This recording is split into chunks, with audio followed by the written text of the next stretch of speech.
Mes amis, l'alcool. Je vais vous donner un exemple. Les consommateurs de bière. Lorsque tu as pris une échoppe de bière 3 fois par semaine, un verre de bière 3 fois par semaine, en fin d'année, si on calcule le taux d'alcool que tu as intégré dans ton corps, tu as intégré environ, je dis bien, écoute-moi, 10 à 20 litres d'alcool pur que tu as ingéré dans le corps. Sur une année, c'est les statistiques.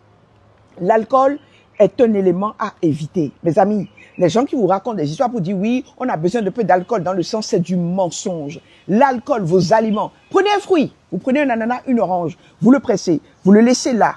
En fin de journée, il commence à fermenter, non? Vous voyez déjà que ça fabrique de l'alcool. Nos aliments dans la digestion deviennent de l'alcool. On n'a pas besoin d'alcool. Vous êtes sur le pur plaisir. L'alcool, le tabac, n'en parlons même plus. Je vais venir maintenant sur les aliments. Les plus gros là, c'est les poulets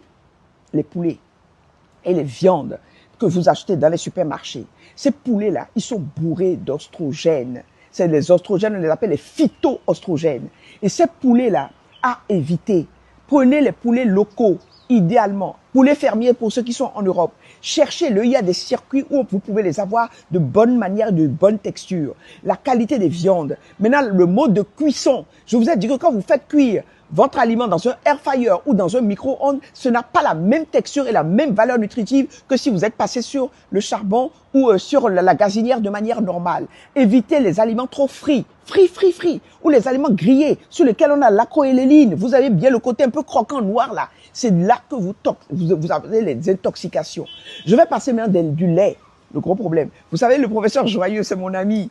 C'est mon professeur même. Il me disait, mais en fait, Daniel, quand tu vas donner les instructions pour les hommes qui commencent à avoir l'hypertrophie de la prostate, faut leur dire quelle quantité de lait de vache ils ont pris pendant leur vie. S'ils ont pris du lait de vache, ils auront des prostates de veau. Je riais, effectivement. Lait de vache. Tous les laits que vous avez dans les supermarchés, UHT, demi-écrémé, lait entier, lait ceci, c'est des conneries. Quand vous avez passé l'âge de 11 ans, 12 ans, c'est fini. Votre corps ne peut même plus dégrader le lait. Surtout nous les hommes noirs là, nous ne pouvons plus dégrader le lait. Prenez des laits végétaux. Il y a du lait d'amande, il y a du lait de souchet, il y a du lait de... On a des laits au Bénin, en Afrique même.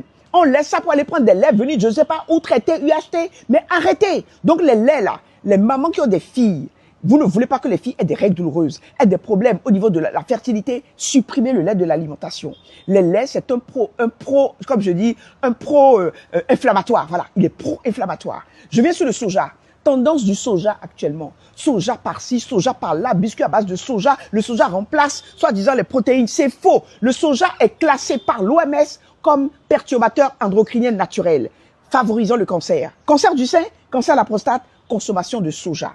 Donc, je veux dire qu'on arrête des tendances de mode comme ça où on est là, on aime bien, j'aime bien le soja. Le soja là, c'est un médicament. On le donnera à des femmes ménopausées, oui, à des hommes qui sont dans l'andropause, parce que leur taux d'oestrogène baisse et quand tu prends le soja comme il est phytoestrogénique, il t'aide à remonter. Donc moi, qui ai aujourd'hui 60 ans, je peux me permettre de prendre de temps en temps du soja, mais pas des petites filles.